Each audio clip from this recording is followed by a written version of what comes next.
Grabamos.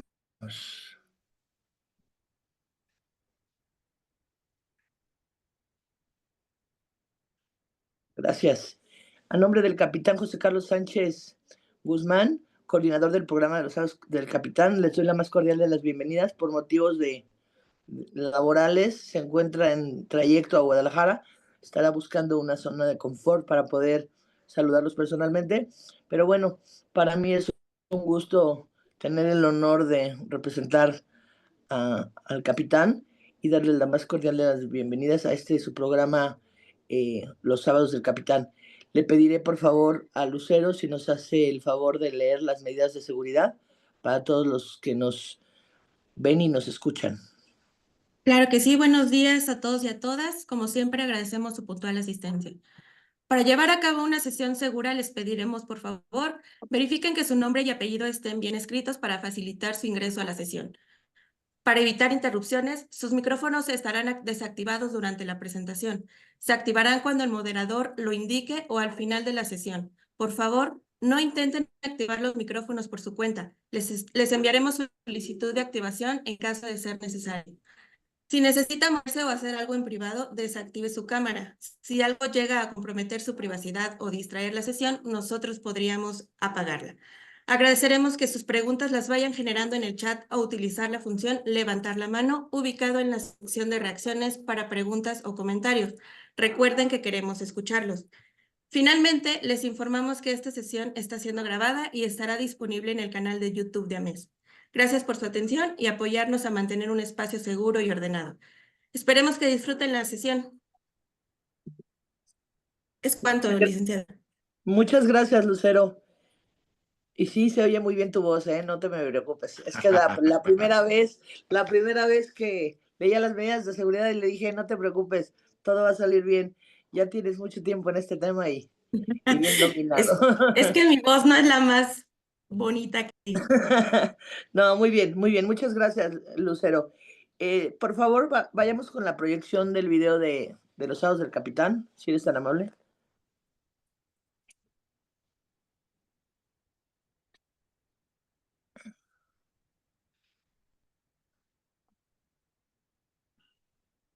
AMES presenta Los Sábados del Capitán, el espacio para hablar de servicios de seguridad.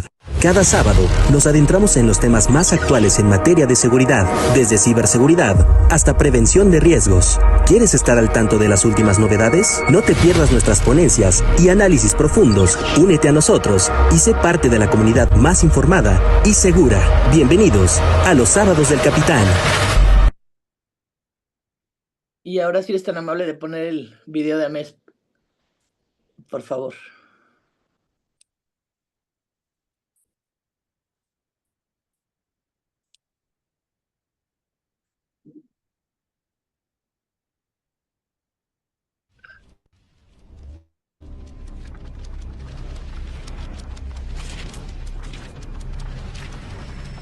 Nosotros somos AMES, la Asociación Mexicana de Empresas de Seguridad Privada A.C. Con más de 3 años de experiencia, somos la asociación de seguridad privada más importante de Latinoamérica. Presencia nacional. Contamos con oficina matriz en CDMX y presencia en toda la República Mexicana, así como 35 centros de evaluación y certificación avalados por Conocer. Nacimos como una iniciativa de empresarios visionarios que buscaban un espacio para compartir inquietudes y tomar decisiones clave sobre el sector. Hoy evolucionamos y ofrecemos más que nunca capacitaciones y certificaciones en ciberseguridad, vigilancia, monitoreo, seguridad electrónica, blindaje, traslados de valores, seguridad perimetral, información, sistemas de riesgos, seguridad canina y mucho más.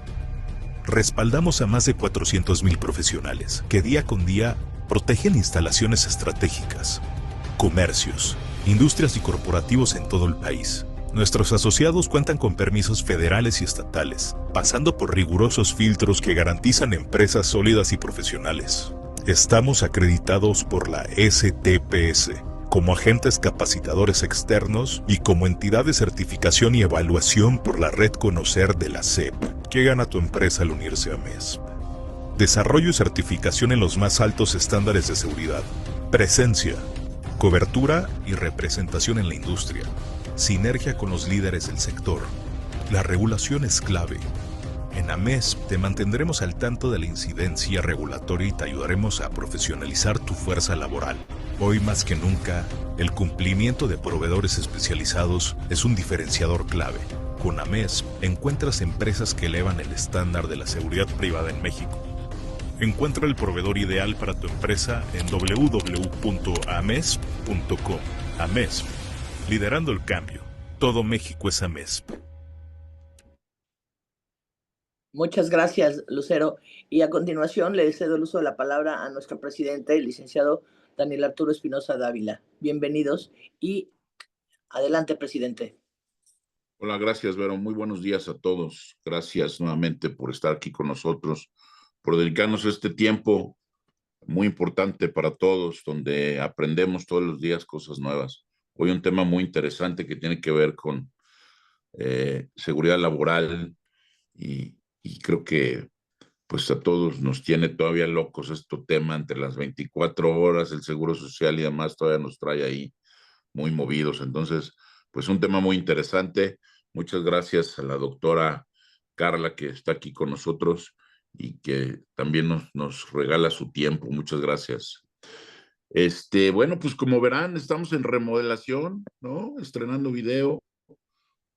Cuando les platico que estábamos a las 2 de la mañana todavía, es que estábamos revisando precisamente este video y terminando algunos detalles y pues, seguiremos remodelando, como les dije, tenemos que ir cambiando las cosas para mejorar, para que nuestros clientes, perdón, nuestros socios sigan interesados en todo lo que hacemos. Nos ha ido muy bien en estos temas, estos sábados del capitán, con este nuevo formato y esta nueva forma de hacerlo una vez al mes, pues nos ha ido también muy bien. Platicaba yo con el capitán Sánchez el miércoles y pues muy contentos estamos los dos de cómo van las cosas y de cómo vamos a ir haciendo más. Y estamos trabajando y haciendo más cosas, vamos a hacer un podcast, estamos ya trabajando en él, queremos que salga muy padre, muy bonito, muy interesante para que toda la gente entre y conozca lo que queremos platicar con ustedes. Así que próximamente tenemos nuestro podcast. El video de los sábados del capitán, pues ya anoche no nos dio tiempo, esa es la verdad de terminar, pero yo creo que en breve tendremos también video nuevo para la presentación de los sábados del capitán. Pues sin más y en honor a su tiempo, les agradezco nuevamente y sean todos bienvenidos. Es cuanto, Vero, saludos a todos. Muchas gracias, presidente. Y bueno, pues a continuación estamos de manteles largos porque tenemos a la dama de la seguridad social, a la doctora Carla Arlae Rojas Quesada. Ella es licenciada en Contaduría Pública por la Universidad Autónoma de Guadalajara, licenciada en Derecho y maestra en Seguridad Social por el Centro de Estudios Superiores UTEGRA, doctora en Derecho Laboral por el Instituto de Posgrados de Derecho, curso de Justicia por la Universidad de Harvard, curso sobre pensiones en América Latina y el Caribe por el Banco Interamericano de Desarrollo, curso Empresas y Trabajo Decente por la OIT, Organización Internacional del Trabajo, curso de Derechos Laborales, Igualdad y No Discriminación por la Comisión Estatal de Derechos Humanos de Jalisco. 22 años de experiencia profesional en materia laboral y seguridad social. Socia directora del corporativo MSN Consultores. Académica de la Academia Mexicana de Derecho de la Seguridad Social. Miembro del Colegio de Abogados Laboristas del Estado de Michoacán. Expresidente y miembro del CROSS, Región Centro Occidente y Guadalajara. Contador público autorizado para dictaminar para efectos del IMSS. Experiencia docente en ITESO, Universidad Jesuita de Guadalajara, Universidad Autónoma de Guadalajara, Centro Internacional de Formación de la OIT e Instituto Especializado para Ejecutivos, Colegio de Contadores Públicos de toda la República, entre otros. Autora del libro Relaciones Laborales Paso a Paso, lo que todo patrón debe saber. Editorial Revista Red de Negocios y Tu Pensión del IMSS Paso a Paso, lo que toda persona debe saber, corporativo MSN Consultores. Coescritora de CIROC y SATIC, editorial ICEF, Introducción al Derecho de la Seguridad Social en México, La Transformadoras del Mundo, editorial Claustro Doctoral Iberoamericano. Articulista para revistas y periódicos como Red de Negocios, Contaduría Pública, Contacto Empresarial, Digital, Mejores Prácticas, Consejero Empresarial, El Mural, El Universal, entre otros. Reconocida desde el 2018 por la revista Defensa Fiscal como una de las fiscalistas más importantes de México. Listada por la revista Red de Negocios en los Asesores de México 2023, galardonada como Forjadora de México en el 2021 y en el 2024. Reconocimiento como Mujer Rompiendo Barreras por la revista Red de Negocios 2022 y 2024. Y reconocimiento de 100 años, 100 mujeres líderes por el Instituto Mexicano de Contadores Públicos. Para nosotros es un honor tener la doctora aquí con nosotros y le dejamos ahora sí el uso de la palabra y la MEF y los Sábados del Capitán es todo suyo. Adelante y muy bienvenida y muchísimas gracias nuevamente.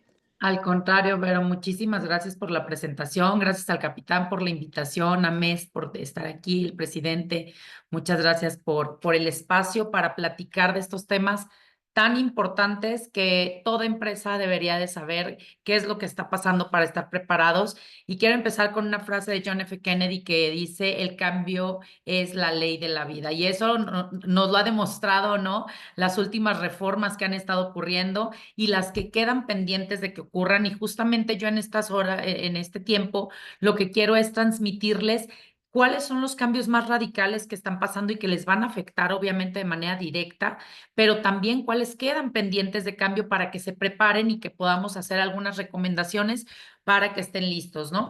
Yo quiero empezar con un tema que ha sido primordial, ¿no? El tema de las últimas reformas, que sepan qué es lo que ha pasado en materia laboral. ¿Qué ya pasó? Pues tuvimos una ampliación de vacaciones de 6 a 12 días. Sin embargo, déjenme hacer un paréntesis. Nosotros, esto nació por el convenio 047 de la OIT que tenemos México con la OIT y este convenio lo que dice, lo tenemos firmado más no ratificado y lo queremos ratificar, ¿sale? Entonces lo que dice es que deben de ser mínimo 18 días. Entonces imagínense, nos faltan todavía 6 días más que nos aumenten. Considero que en este sexenio no pasará, pero seguramente en el siguiente sexenio sí, por eso también hay que estar como pendiente de esas cosas, ¿no? Tuvimos un cambio de día festivo en el sentido de la toma del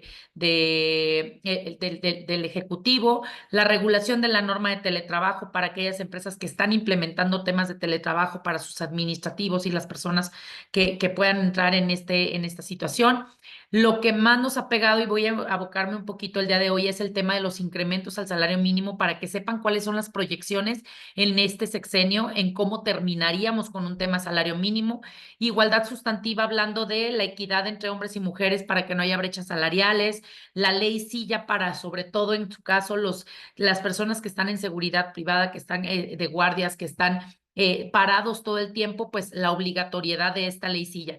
Esta ley silla todavía nos hace falta que salgan unas normas que ya debieron de haber salido este mes y no han salido. Entonces hay que estar muy pendientes de cómo van a venir, porque justamente en este sentido vendrán pues las inspecciones y las multas en un momento dado, ¿no? El tema de plataformas digitales que nos va a afectar a todos, pues porque al final del día los costos que pueden incrementarse para las plataformas digitales en sus trabajadores, pues van a ser de manera directa vinculadas a nosotros, ¿no? ¿Qué nos queda pendiente en materia laboral? El aumento de aguinaldo, que aumenta a 30 días, aumento de días de paternidad. Hoy tenemos 5 días de días de paternidad, quieren aumentarlos también a 20 días. Aumento de prima vacacional, estamos actualmente en 25% y quieren aumentarlo a un 50%. La reducción de jornada, que es lo que va a ser el caos total si no nos preparamos para ello, y ese es otro de los temas que hoy voy a abordar más profundamente.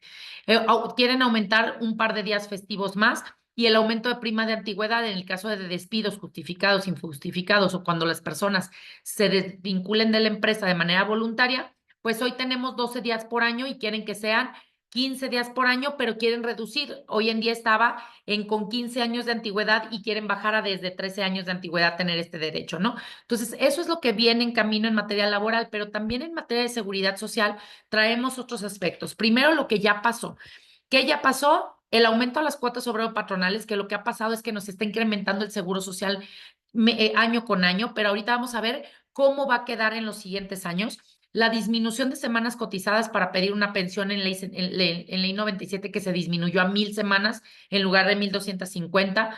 El tema del fondo de pensiones del bienestar, que además de que da una compensación adicional a las pensiones para tener una garantía, lo que hizo fue que a partir de 70 años te van a quitar lo que tienes en la Afore si no lo has utilizado para el Fondo de Pensiones del Bienestar y después si quieres pues lo pides, ¿no? El seguro de trabajadores independientes, para mí maravilloso, que lo hayan implementado porque muchas personas no tienen una relación obrero-patronal, pero sí necesitan de seguridad social y este es un mecanismo que les da ese acceso. Plataformas digitales que también nos peguen seguridad social, porque obviamente los trabajadores de plataformas digitales hoy en día no pagaban esas aportaciones y ahora ser obligatorio el que los des de alta, pues obviamente nos va a repercutir en que va a tener por un lado el Estado mucho más ingresos por estas aportaciones, pero como les decía, pues los aumentos en costos en el uso de plataformas digitales. Y otra cosa de la que hablaré el día de hoy porque les va a pegar, porque sí o sí, el tema de la reforma que acaba de pasar el 21 de febrero del 2025 acerca del Infonavit en las retenciones que le tienen que hacer a los trabajadores de su amortización. Lo hablo más adelante. ¿Qué falta por aplicarse en este sexenio? Aumento de días de enfermedades, aumento de enfermedades para niños. Cuando los padres tienen un hijo con cáncer hoy en día, se les da una incapacidad hasta de 12 meses, no porque ellos estén enfermos, sino para que atiendan al hijo. Eso se piensa extender a que no solo sean hijos con cáncer, sino que incluya más enfermedades. Eso que nos implicaría, pues, que personas que están trabajando con nosotros y están en esta situación y que pidan esas incapacidades, pues nos vamos a quedar con menos días laborados de esas personas, ¿no? La cobertura universal que se ha estado hablando muchísimo y que ya hasta cierto punto se ha ido logrando, porque ya tenemos un tema de pensión del bienestar que es para todos los mexicanos, ya tenemos algunos aspectos de atención médica básica, entonces va a ir incrementando esos programas. El aumento de edad para pensión, se piensa aumentar la pensión, hoy en día es de 60 a 65 años, se piensa mover de 65 a 70 años. Y tenemos el reconocimiento de trabajo no remunerado e informal, es decir, se les piensa dar beneficios a aquellos trabajadores que tengan trabajos, pero no sean trabajos formales, que esto vamos a ver cómo sale porque sería un riesgo al final del día, porque pues al tú darte de alta en esos programas, pues estás manifestando que sí tienes ingresos y después podría venir Hacienda, el IMSS y demás, pues para poder regularizar empresas, ¿no? Entonces es un programa complejo que hay que ver cómo va evolucionando. Y pues bueno, estas dos láminas lo que quería mostrarles es en dónde estamos parados con lo que ya pasó y con lo que va a pasar. Pero yo me quiero enfocar en esta plática en los aspectos que nos van a pegar principalmente económicamente a las empresas y administrativamente. Es decir, vas a necesitar más personal, el tema de pago de horas extras, o sea, cómo te va a afectar y sobre todo en un giro como el de ustedes, en donde al final de cuentas la necesidad es un poquito diferente, tan así que pues tienen tratamientos especiales en jornadas, porque trabajan 12 por 24, trabajan 24 por 48, ese tipo de situaciones nos va a pegar de manera directa. Y obviamente también el tema de los salarios, ¿no? Los salarios que se están aumentando constantemente y que al final del día pues nos manejamos con presupuestos, con cotizaciones que les hacemos a los clientes en función de un presupuesto y que desgraciadamente, ¿qué ha estado pasando? Pues no digo que sea lo ideal, obviamente no, pero derivado de estas reformas han empezado a haber más informalidad o nos hemos metido en más riesgos como empresa, porque entonces pues damos de alta a los trabajadores con una nómina por dentro, una nómina por fuera, o hacemos un tema de decir, pues sabes qué, no lo doy de alta los primeros días en lo que sé si se queda o no se queda, porque luego el trabajador es muy irresponsable y no llega ni siquiera a trabajar, me dijo que sí, no llegó, yo ya pagué seguro social, o sea, todo lo que implica esto, porque viene de la mano de algo bien importante que para mí es el primer aspecto del que más profundizaré, salario mínimo. ¿Qué pasa con el tema del salario mínimo? Traemos un precedente de que el salario mínimo nos empezaron a jalar las orejas como país y le empezaron a decir a México, oye México, pues ¿qué crees? Ven dónde te encuentras en la tabla de la OCDE, pues estás casi en el fondo, ¿no? Y tú nos estás pidiendo préstamos, quieres una serie de situaciones, pues necesitamos que subas el salario mínimo y que por lo menos te encuentres en el grupo del primer tercio. Y entonces esto empezó a ser una presión internacional, más que si el presidente, la presidenta en turno quiera aumentar unos salarios mínimos, esto viene trabajándose desde hace muchos años. 2012 fue el momento crucial en donde nos empujaron a decir, estás muy debajo. ¿Qué pasa? En 2014 tuvimos una reforma importante que fue la desindexación. ¿Qué fue eso? Recuerden que todo estaba en salarios mínimos, las multas, las exenciones, todo era salarios mínimos. Y luego nació la UMA. ¿Qué es la UMA? La unidad de medida de actualización que vino a desindexar el salario mínimo de todas las cosas. ¿Para qué? Para que el salario mínimo pudiera subir mucho más rápido y la UMA, que era que repercute ahora sí en todos los otros aspectos que no sean salario. Este cambio era primordial porque si no, no íbamos a poder sustentar de alguna manera económicamente hablando el impacto que tendría los aumentos que estamos teniendo hoy en día de salario mínimo. Hemos tenido aumentos en algún año hasta de 20%. Incluso hubo un año que tuvimos 2 aumentos de salario mínimo en el año, uno a mitad del año y uno a finales del año. ¿Por qué se dio esto? Pues porque nosotros hicimos promesas internacionales. Estas promesas internacionales, cuando hubo la desindexación en 2014, yo daba varias pláticas y les decía, ojo, para el 2025-26 vamos a llegar a 450 pesos. Obviamente me decían loca. ¿Por qué? Porque en aquel tiempo estábamos en 60 pesos. Imagínense que yo les dijera, y 60 pesos que subían de a 3 pesitos cada año. Entonces me decían, claro que no, Carla, ¿cómo crees que en 10 años vamos a estar en 450? ¿Qué pasó? No lográbamos las metas, tan así que México, según la proyección del 2021, debió de haber llegado a 314.20. Esa fue nuestra promesa. Sin embargo, nos ponen un asterisquito, ¿no? Y nos ponen en negrito diciendo, México no lo ha cumplido, promete que lo va a cumplir en 2022.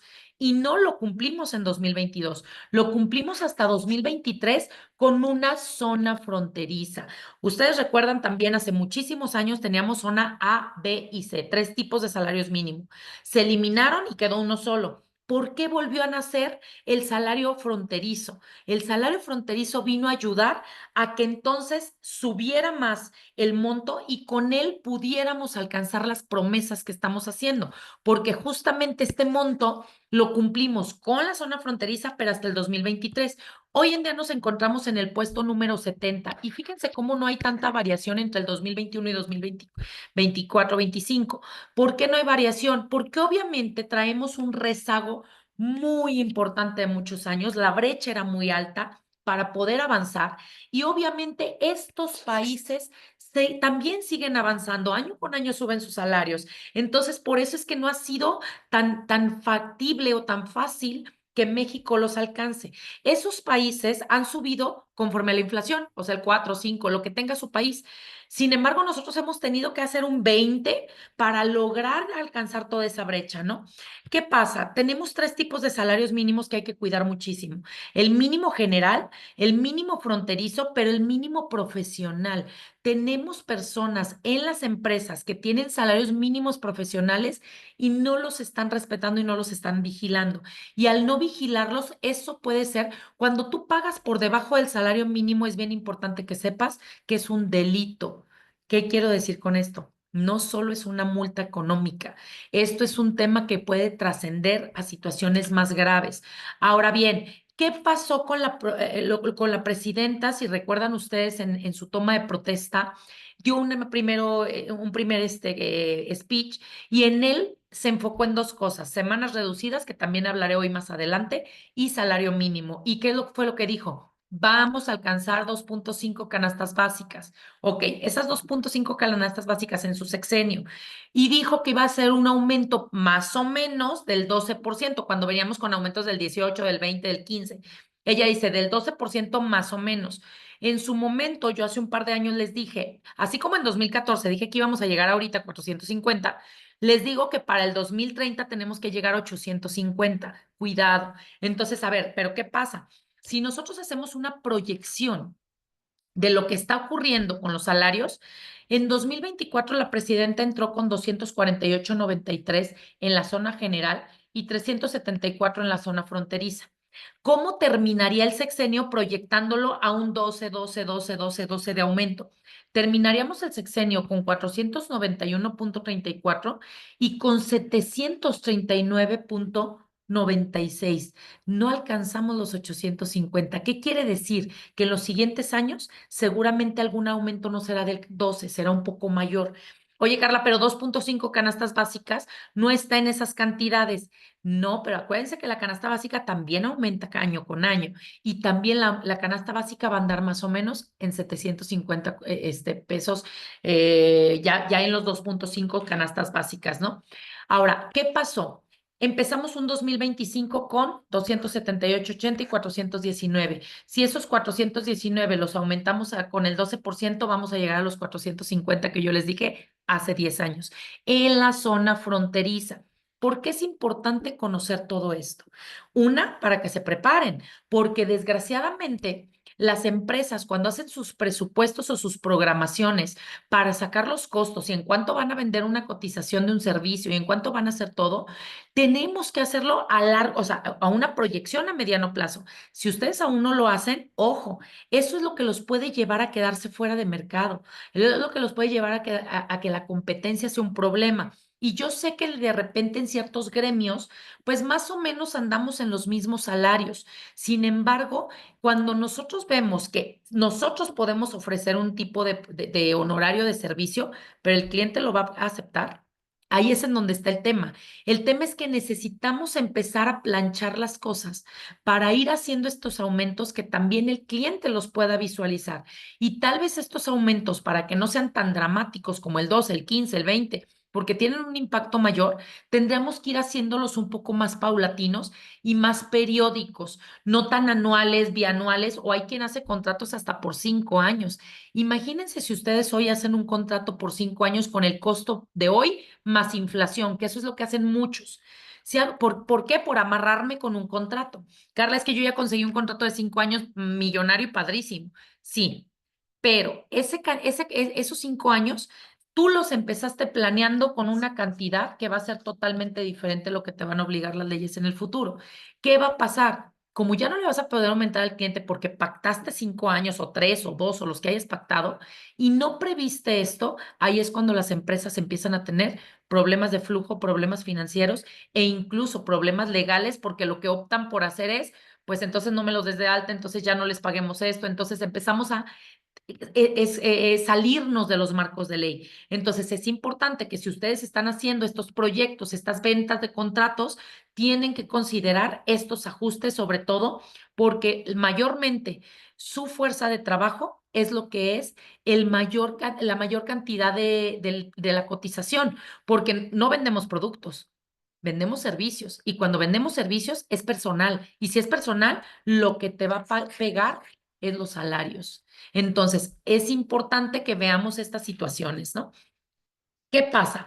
¿Cómo es que este salario además se ve impactado por un tema en la cuota, no solo en los salarios? Fíjense bien, cuando nosotros aumentamos salarios, y a mí me ha dado mucha risa cada que escucho que dicen no va a haber aumento de impuestos. Y yo digo, ok, no va a haber aumento de porcentaje. No que no haya aumento de impuestos, porque si bien es cierto, no nos han subido el IVA, no nos han subido las tablas de ISR, no nos han subido los impuestos en ese sentido, nos han subido las bases de impuesto. Yo pago el 30%, pues antes lo pagaba a la mejor, me voy a regresar aquí un poquito, pues yo pagaba, y no es un 30 en este caso porque es salario mínimo, pero permítanmelo, yo pagaba un 30% de 300, hoy voy a pagar un 30% de 700, entonces claro que aumentó el impuesto, no necesito aumentar impuestos para aumentar la recaudación. Y la forma que ha tenido este gobierno para aumentar recaudación es en aumentar prestaciones y aumentar base. Entonces, pagas más, pues obviamente pagas más impuestos. Entonces, no nos vayamos con la finta de que no va a haber, porque efectivamente no van a haber aumentos fiscales. De hecho, los últimos 4 años, si no es que 5, tal vez, no ha habido reformas fiscales, no ha habido reformas fiscales trascendentales, cuando antes cada año los fiscalistas estábamos así de en la torre, la reforma, la resolución miscelánea y todo lo que sale. Hoy no, hoy no. ¿En dónde están las reformas? En materia laboral. Hoy lo importante se volvió laboral. ¿Por qué? Porque la base de los impuestos en México son los trabajadores. La gran mayoría son trabajadores. Si yo subo base, subo impuestos.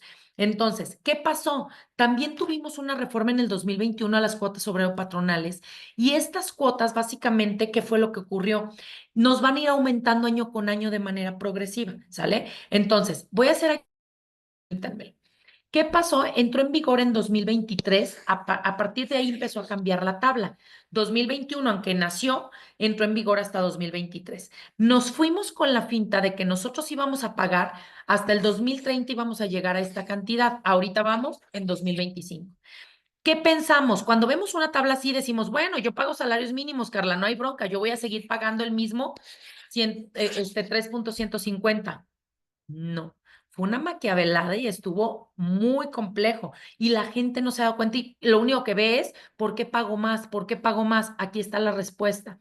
Fíjense bien, el salario mínimo es 278.80, pero tú no das de alta a tu trabajador con 278.80. Tú lo das con 278.80 integrado, o sea, más aguinaldo, vacaciones, prima vacacional. Anda siendo un 279 y tantos, ¿no? Perdón, 280 y tantos. Si yo divido el salario entre la UMA, me da que yo pago 2.46 UMAS. 2.46 UMAS está ubicado aquí. Entonces, yo realmente hoy, este año 2025, aunque tú pagues un salario mínimo, no estás pagando de aportaciones 3.150 como muchos creen. Estás pagando el 4.9540. Y si no me creen, hagan los cálculos de lo que están pagando. Nomás no se han dado cuenta. ¿Qué pasa?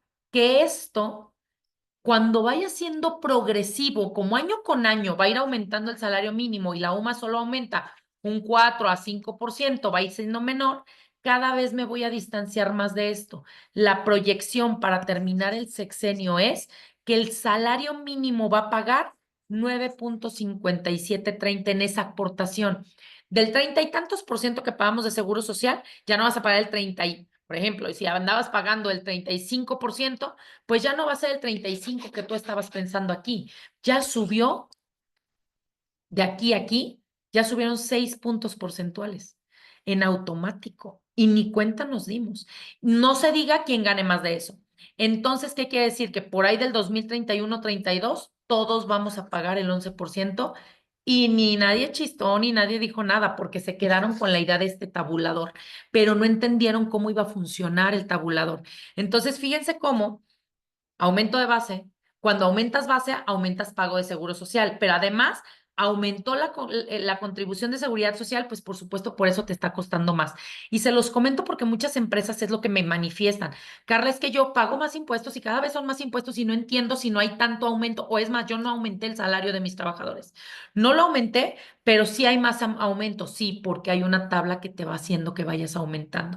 Entonces, también en tus proyecciones tendrás que considerar estos aspectos porque para el 2030 estaremos no nada más en 700 o depende en dónde te encuentres de la República, en 400, 500 pesos o 700 pesos. Además, vas a pagar el 11% de eso. Además, las prestaciones que vienen, que es lo que les quiero visualizar. ¿Cuál es el impacto de un solo año entre el 2024 y 2025 a quien pagaba salarios mínimos? No sé si eran conscientes de esto. Y más que la mayoría de las empresas de servicios básicos como es limpieza, edecanes, seguridad privada, pagan el salario mínimo mayormente. Si acaso unos pesitos más, pero generalmente salario mínimo. Entonces, el salario mínimo del 2024, que eran 248.93, anualizado en todo el año, tú le pagaste 90,000 pesos al trabajador, pensando que no se ausentó, pensando que es su primer año, porque acuérdense que si aumentas de año, tienes más vacaciones, tienes más prestaciones, ¿no? Vamos a pensar en alguien recién que entra. Además, voy a hacer un paréntesis. En el tipo de rotación de personal que llegan a tener ciertas empresas, siempre va a ser su parámetro este. Muy pocas personas se quedan 2 o 3 años. Entonces, tenemos 90,000 pesos anuales. De cuotas, eso te costó a ti. ¿Por qué a ti? Porque al ser un salario mínimo no le puedes retener cuotas al trabajador, las absorbes tú. Entonces, más 25,000 pesos de cuotas aproximado, más el impuesto sobre nómina. Yo tomé Jalisco, que porque soy de Guadalajara, ¿no? Entonces, tomé Jalisco, que es un 3%, pero cada estado es diferente, más el impuesto sobre nómina, más los 15 días de aguinaldo, más los 12 días de vacaciones por el primer año, más el 25% de prima vacacional, porque esto es lo mínimo que le tienes que pagar al trabajador. Si tú cumpliste con los mínimos básicos, a ti un trabajador te costó 127,000 pesos en el año. Y eso, ojo, considerando que tu prima de riesgo de trabajo estás en la mínima, o sea, no has tenido accidentes, nadie se te ha muerto, has ido bajando la prima y tienes muchos años sin accidentes, ¿sale? Solo en ese caso tú pagaste 127,000 pesos en el 2024. Ese aumento de aparentemente 29.87 pesos, lo agarré también con el salario general, no el fronterizo. Ese aumento, ¿qué te implicó? Tú acabaste pagando 15,000 pesos más por todos los costos indirectos que te implicó. Entonces, ya no fueron realmente los 10,000 pesos aparentemente que te dicen que va a subir el salario, sino que todos sus indirectos nos llevaron a pagar 15,000 pesos, no 10,000. O sea, estás hablando de un 50% extra de lo que realmente aumenta el salario, ¿no? Entonces, esto es bien importante también para que esa planeación entendamos qué está pasando con las reformas, entendamos qué está pasando con los ajustes y básicamente pues estar como muy pendiente de eso. Ahora les traje una proyección de qué va a pasar en los siguientes 30 años conservadoramente.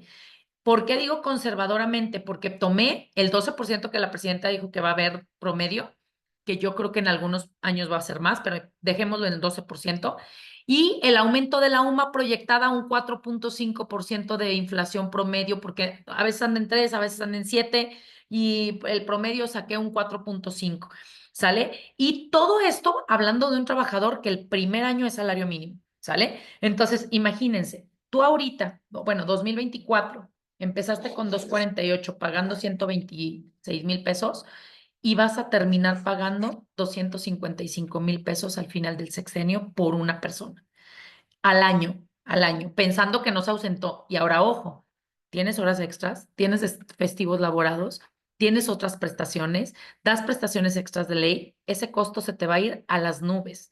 Las proyecciones y el hacer presupuestos es vital para las empresas desde hace un par de años por el tipo de reformas que tenemos, porque si no lo hacemos, las empresas van a empezar a morir o van a empezar a sufrir y van a tener una enfermedad difícil de recuperarse. Entonces, sabiendo esto, ¿qué pasa? ¿Qué recomendaciones les puedo hacer? De cada uno de los temas álgidos que voy a platicar hoy, les traigo un par de recomendaciones para que las consideren con sus asesores. ¿Qué pasa? ¿Cómo mitigo? Porque no voy a poder cambiarlo. Yo no voy a poder decir, pues que no pase la reforma, ¿verdad? Digo, lo puedo decir, me puedo ir a manifestar, pero eso no significa que no pase la reforma. O sea, son cosas que van a pasar. Entonces, ¿cómo es que yo voy a trabajar en que eso no me afecte o me afecte lo menos posible? Porque va a pasar. Recuerden en pandemia, ¿qué le pasó a muchas compañías? Muchas compañías cerraron, quebraron, pero muchas, al contrario, o se mantuvieron o tuvieron mejores producciones. ¿Por qué? Porque se reestructuraron, porque entonces entendieron que estábamos viviendo una vida diferente y se adecuaron a ella e hicieron los cambios pertinentes. Esa es mi invitación. No vamos a cambiar lo que está pasando, no vamos a cambiar las reformas, pero sí podemos cambiar qué estamos haciendo dentro de la compañía. Y el primer cambio que yo les voy a sugerir es hacer un tema de un compliance laboral y de seguridad social. ¿Qué significa compliance? Es básicamente monitorear evaluación de riesgos que tienes en materia de seguridad y salud en el trabajo, cómo puedes bajar tus primas de riesgos para pagar menos cuotas. A veces, de verdad, y lo entiendo, están ustedes muy metidos en la operación del día a día, pero las empresas se preocupan más en cómo le hago para pagar menos impuestos evadiendo, que cómo le hago para invertir un poco más y pagar menos impuestos de manera legal y que además me sea productivo. ¿No es fácil? No, no es fácil, pero hay que tratar de hacerlo, ¿no? Hay que tratar de cambiar en ese sentido. ¿Y qué es algo que ocurre muy comúnmente? Algo que ocurre es que las empresas tienen, por ejemplo, riesgo de trabajo y le sigue aumentando la prima, mejor no lo lleves al IMSS porque entonces me va a subir la prima. No, eso te puede llevar en problemas mayores porque se te acaba matando un trabajador, no lo llevaste al IMSS o no lo tienes dado de alta y te lo van a cobrar como nuevo. O sea, y te va a salir cara la negociación si es que quieres negociar, o sea, no va a ser fácil. Y ese dinero que negociaste lo hubieras pagado de seguro social. No te expongas a esos riesgos. Más bien, invierte un poco de lana para efectos de ver cómo disminuyes los riesgos de trabajo, cómo disminuyo las situaciones. Y eso es a través de verificar los riesgos que tengo, qué me ha pasado en los últimos años, qué puedo hacer para prevenirlos. Y ese es el compliance básicamente, cumplir previniendo antes de que te ocurra un riesgo. El segundo que recomiendo es hacer una reestructura de prestaciones. Las empresas tienen muchas posibilidades de usar prestaciones laborales, de previsión social y hoy en día el salario emocional. Si tú juegas con las prestaciones a tu favor, Muchas de ellas tienen beneficios fiscales, son legales totalmente. Hay que buscar cuáles son las que se adaptan más a ti para que entonces puedas tener estas reestructuras. Y por otro lado, hacer una evaluación permanente. Si no hacemos evaluaciones permanentes, es decir, lo que te funcionó el año pasado, no necesariamente te va a funcionar este año.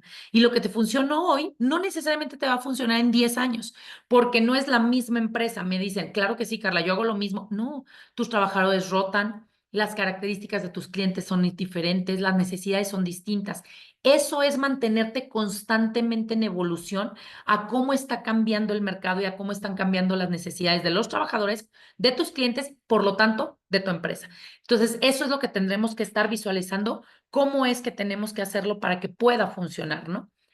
Segundo punto importante, o segunda reforma que se me hace importantísima, salió el pasado 21 de febrero, o sea, tiene menos de 15 días, ¿sale? Salió el 21 de febrero y es una reforma al Infonavit. Me queda claro que han escuchado seguramente muchas cosas respecto a la reforma del Infonavit. Es decir, que el arrendamiento social y que no sé qué. A ver, eso no era lo importante para los patrones.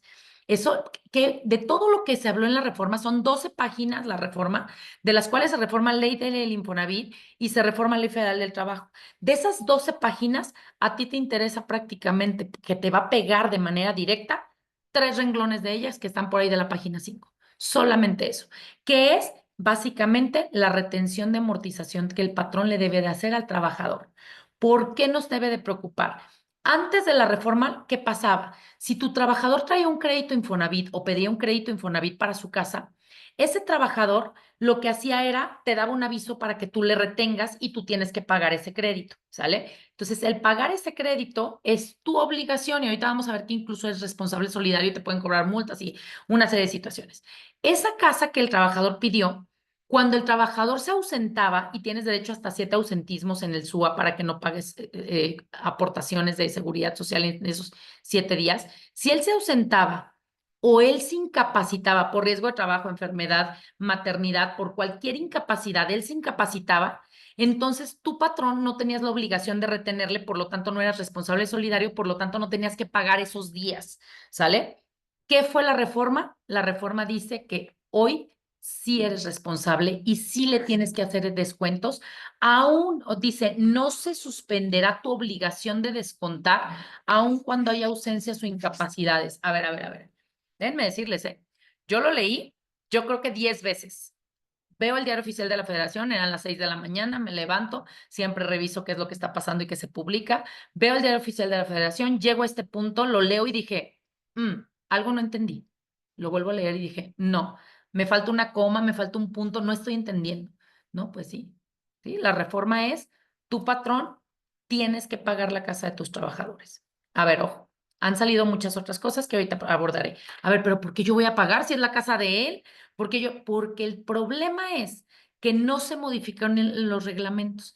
El artículo 50 del reglamento de inscripción de pago de aportaciones y de entero de descuentos del Infonavit dice que el patrón es solidariamente responsable del pago de los descuentos ante el instituto.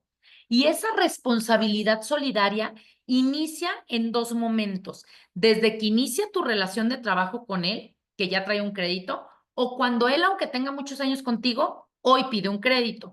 ¿Y cuándo se termina esa responsabilidad solidaria? Hasta que presentes los avisos de baja. La ley lo que te decía o lo que te daba hasta cierto punto era el tema de, ahorita voy con sus preguntas si gustan al final, lo que te decía la ley era, ok, tú eres responsable solidario, pero no te preocupes, te suspendo esa responsabilidad por ciertos periodos, ¿sale? Ok. Desde esta perspectiva, ¿qué pasa?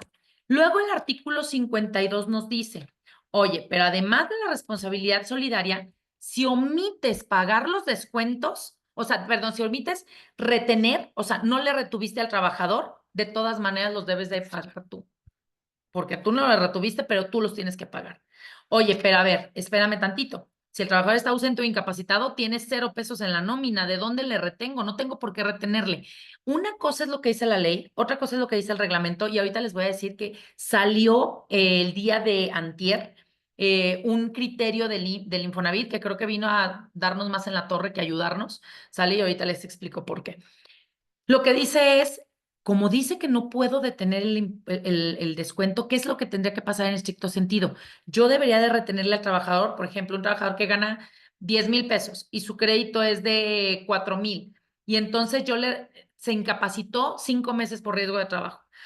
Entonces, yo voy a retenerle 20,000 pesos, 4,000, 4,000, 4,000, pero no tiene ingreso. Entonces, yo los voy a pagar en su nombre. Cuando él regrese, pues que él te lo pague.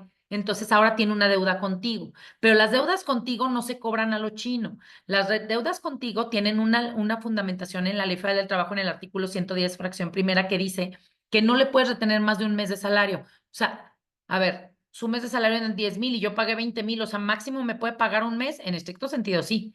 Y además no puede pagarte más del 30% del excedente del salario mínimo. ¿Qué significa eso? Si él gana 300 pesos diarios y el salario mínimo está en 270 y tantos, pues esos 20 y tantos pesos que quedan, a eso multiplícalo por el 30% y eso es lo que te va a pagar diario, o sea, con 8 pesos diarios. ¿Cuándo te va a acabar de pagar los 20,000 pesos o los 10,000 pesos? Nunca. Esto es una aberración, ¿eh? Tan así que el propio Infonavit se dio cuenta. Tan se dio cuenta que sacó un criterio hace 2 días. Y hace 2 días dijo, a ver, bueno, si es cierto lo que dije en la ley, o sea, la reforma de la ley, pues sí, pues ya la hice, ¿verdad? Pero reténle hasta el monto de los salarios y no serás responsable por el resto. Y quiero hacer un paréntesis, y hay muchos que me dicen, Carla, ya el Infonavit dijo que no hay bronca. No, yo no me confiaría. ¿Por qué? Puede más un acuerdo que la ley. Están dando un criterio, los funcionarios están dando un criterio que no es lo que dice la ley. ¿Qué quiere decir? Que tarde o temprano puede llegar otro funcionario y decir, eso no tenía validez, porque, y lo dice, ¿eh? Dice, es un criterio, no tiene, o sea, nosotros creemos que así debe de ser. A ver, entonces, ¿lo tomo o no lo tomo? Yo te diría, no lo tomes. Ellos mismos se están lavando las manos, si lo lees, ellos mismos se están lavando las manos. Entonces, ¿qué sí te toca retener? ¿Qué es una ventaja que tú puedes llegar a tener? Que lo que te dice el segundo párrafo del 52 es que si demuestras que diste la baja del trabajador, que en este caso puede ser que no, o detecta el Infonavit que esos descuentos fueron cubiertos por el propio trabajador o por otro patrón, entonces ya no serás responsable solidario. Pero tendremos que esperarnos a ver si el trabajador se le da la gana de pagar su crédito, porque si no se le da la gana, te vas a quedar con un problema, ¿no? Y entonces, básicamente, ¿qué es lo que nosotros tenemos la recomendación para esto que está pasando? La recomendación que les puedo hacer es, sí o sí, hay que interponer un amparo, porque efectivamente están dañando los derechos de la empresa. ¿Cuáles son los derechos de la empresa? Yo no tengo por qué pagar un crédito que es del trabajador. A mí no tendrías que imponerme estas situaciones. Está fuera de todo orden porque yo no puedo retener más de lo que está en la nómina. O sea, argumentos hay todos los que quieran. ¿Es viable el amparo? Por supuesto. Hay 2 momentos para el amparo. El primer momento es contra la entrada en vigor de la ley, que se le llama autoaplicativo. ¿Qué quiere decir eso? Que solo por el simple hecho de que la ley entró en vigor me afecta y por lo tanto tengo 30 días hábiles a partir de que entró en vigor la ley para interponer el amparo. Esa fecha se vence el 4 de abril del 2025. Es importante que tengan las fechas presentes y que estén en un foco rojo. Si se les vencen las fechas, ya no van a poder hacer nada, ¿sale? Segundo momento, oye, se me pasó el 4 de abril, Carla, oye, no sé. Segundo momento, el amparo contra el primer acto de aplicación, que se le llama amparo heteroaplicativo. Es decir, cuando a mí me afecta por primera vez. Oye, Carla, yo ahorita no tengo ni acreditados. Nadie tiene crédito. Cuando tengas el primer acreditado en 1, 2 o 3 años, a partir de ahí cuenta 15 días hábiles para que entonces puedas interponer el amparo. Oye, Carla, sí tengo acreditados, pero hasta el primer bimestre, que va a ser ahí en mayo, ¿sale? Hasta el primer bimestre voy a tener la afectación. Ah, bueno, y lo puedes hacer en ese momento. Les doy 2 momentos para que lo mediten, lo piensen, no dejen perder los plazos, ¿no? ¿Por qué? Porque es una ley que definitivamente les va a afectar. Algo que dicen las malas lenguas, no lo sé, yo nada más transmito lo que por ahí salió en un noticiero, ¿no? Dicen, esta notificación que dio el Infonavit puede ser nada más porque no es oficial, no salió en un diario oficial de la Federación, no salió en la página, o sea, no hay nada oficial. Lo mandó a los correos electrónicos, ahí está ahí, y te dijo cuál es su criterio. Dice, probablemente es para inhibir los amparos, es decir, la gente se te quede tranquila, ay, mira, el Infonavit ya dijo que no hay bronca, y sí hay bronca, porque lo que dice ahí es que dejes al trabajador sin dinero. no importa si es necesario que lo dejes sin dinero, pero al Infonavit le pagas, pero que tú ya no deberías de pagar el excedente, pero yo te quiero ver que dejes a un trabajador sin dinero un bimestre, por ejemplo, ¿verdad? A ver si quieres seguir yendo a trabajar. Pero bueno, ¿cuál es la problemática en esto? El Infonavit congela cuentas. El Infonavit te da opiniones negativas. Si tú trabajas con gobiernos, si tú trabajas con algunas compañías, te van a pedir la opinión positiva. O sea, esto te puede meter en un problema tarde o temprano, sí o sí, con criterio o sin criterio, porque el SUA te va a hacer que lo calcules. Y el tema es que tú no lo vas a calcular, te va a llegar la diferencia, la vas a querer aclarar, pero entonces en el Inter te van a poner una opinión negativa y ya te dieron el traste en tus contratos. O peor aún, como te decía, un congelamiento de cuentas, ¿no? Entonces yo lo que digo es, de manera sumamente conservadora, hay que ampararnos y hay que ver cómo funciona, ¿no? Y el último punto del que quiero hablar para dejarles espacio para las preguntas que puedan llegar a tener y que abordemos una plática más cercana, este último punto se me hace bien importante, porque las dos reformas de las que hablé hace un momento ya pasaron, ¿sale? O sea, ya pasaron, es decir, no son reformas, el salario mínimo va a seguir incrementando, eso es un hecho. El tema del Infonavit ya pasó el 21 de febrero, entró en vigor el 24 de febrero. O sea, les digo, hace menos de 15 días. Eso ya ocurrió y tendríamos que ver qué vamos a hacer. Pero estas que están pendientes, créanme cuando les digo, va a pasar. Oye, Carla, ¿cómo sabes? ¿No tienes una bolita mágica del no sé qué? No, pero estoy enterada de todo lo que pasa a nivel internacional, de todo lo que pasa con las recomendaciones OIT, de lo que está pasando en los jalones de orejas que le están dando a México. Y les puedo decir que derivado de eso es que podemos decir que sí o sí va a pasar, tan así que uno de los temas importantísimos es el tema de la reforma de de jornadas reducidas a 40 horas. La propia presidenta dijo, no lo vamos a ver ahorita, vamos a ver cómo sí, porque lo vamos a hacer progresivo, pero sí lo vamos a hacer o vamos a ver cómo lo vamos a hacer. De hecho, la recomendación 116 de la OIT dice que no necesariamente tienes que bajar de 48 a 40 de fregadazo, que lo puedes hacer paulatino. Y entonces creo que eso es lo que están queriendo pretender. De hecho, pues lo más seguro es que 2026 empecemos con 46 horas, 2027 con 44 y así sucesivamente para terminar el sexenio con 40. ¿Qué quiero que se queden con esto que les comento? Al final del sexenio, estas reformas que les estoy diciendo, al menos dos de ellas seguramente sí van a pasar. Una tal vez todavía la puedan batear al siguiente sexenio, pero yo lo voy a poner proyectado a este sexenio, ¿sale? Y entonces, ¿cuáles serían? La primera, el tema de aguinaldo. El tema de aguinaldo, de hecho, el año pasado, mega amenazados y ya estábamos casi seguros de que sí nos pegaba. Y a mí ahí me ha llamado la atención algo como empresarios, se los comento y con todo respeto. A ver, si te vienen cantando una reforma desde hace tanto tiempo, te vienen diciendo, sí va a pasar, sí va a pasar, sí va a pasar, que no han encontrado el momento idóneo para hacerlo, pero sí va a pasar, ¿por qué nos esperamos hasta que pase para entonces preocuparnos? Ahí es cuando yo hablo del compliance. Ocúpate antes de que te preocupes. Y ocuparte es irte de manera preventiva. Hay una obligación fiscal financiera que nos establece el boletín de tres, digo, en temas contables y fiscales, que todas las empresas deberían de tener una reserva y esa reserva es para contingencias laborales. Es decir, tú deberías de ir metiendo todos los días, bueno, o en proporción, si quieres cada mes, pero todos los meses o todos los días, dinero a una cuenta porque tú ya sabes que vas a pagar aguinaldo de 15 días, tú ya sabes, o al menos hoy, tú ya sabes que vas a pagar primas vacacionales de 25%, sí o sí, cuando se vayan al final del año, el día que cumple un año, pero en tarde o temprano se los vas a pagar. Tú ya sabes que puedes llegar a pagar una prima de antigüedad cuando el trabajador lo despidas.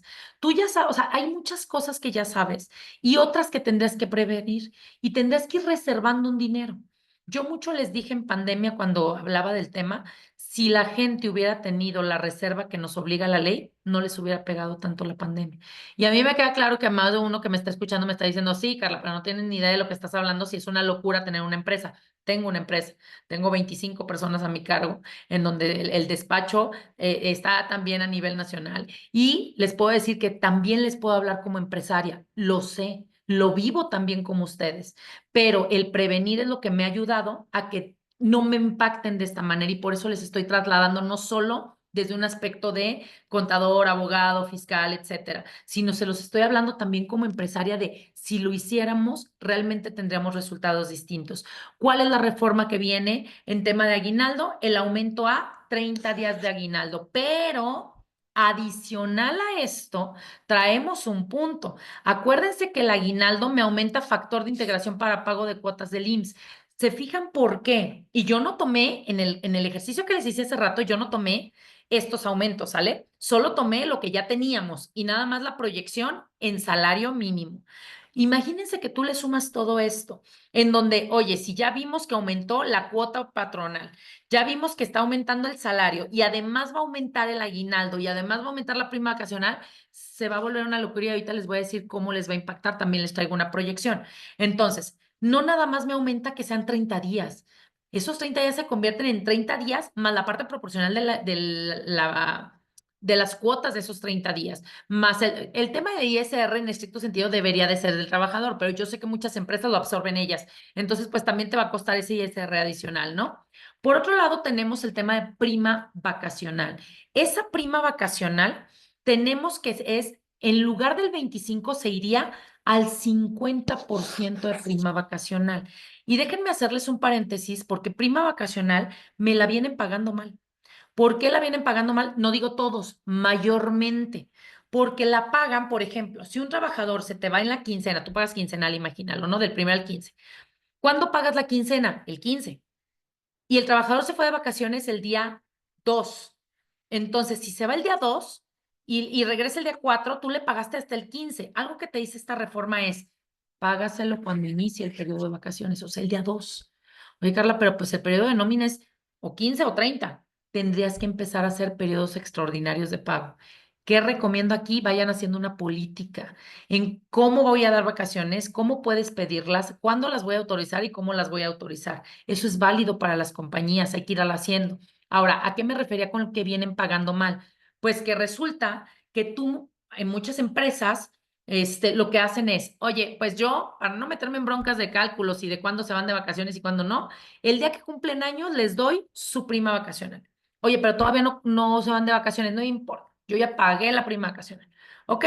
Pero cuando él se fue, o cuando ella se fue, ganaba 300 pesos. Era en 2024 en diciembre, cumplió años. Se los pagaste en función de 300. Tú sabes hacer el cálculo, por lo tanto dices, a ver, 300 por 12 por 25% me da X cantidad. Esa cantidad es la que yo le voy a pagar al trabajador ahorita en diciembre, pero no se fue de vacaciones.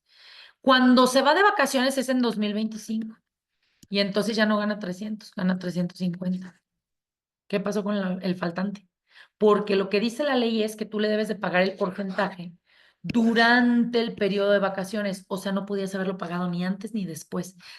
Siempre deben ir vacaciones con prima vacacional. Eso es un error muy común que la mayoría de las empresas mexicanas tienen. ¿Qué les recomiendo aquí?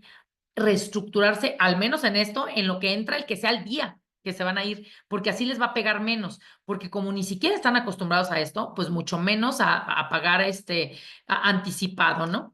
Ahora bien, esta reforma, su exposición de motivos es que los trabajadores que cuentan con ingresos adicionales, pues obviamente para poderse ir de vacaciones y cuando tú se los pagas tarde, pues ya no tienen dinero para irse, aunque la verdad es que no les va a alcanzar de todas maneras con lo que se les da de prima, pero bueno, ¿y qué impacto tiene? No nada más aumenta el porcentaje, también aumenta el factor de integración, que es lo que les decía desde hace rato. El tema de factor de integración, ¿qué implica? El tema del factor de integración implica que pago más cuotas del Seguro Social, más lo que ya hablé. O sea, fíjense cómo se empieza a exponenciar todo esto y a potencializar todo esto, ¿no?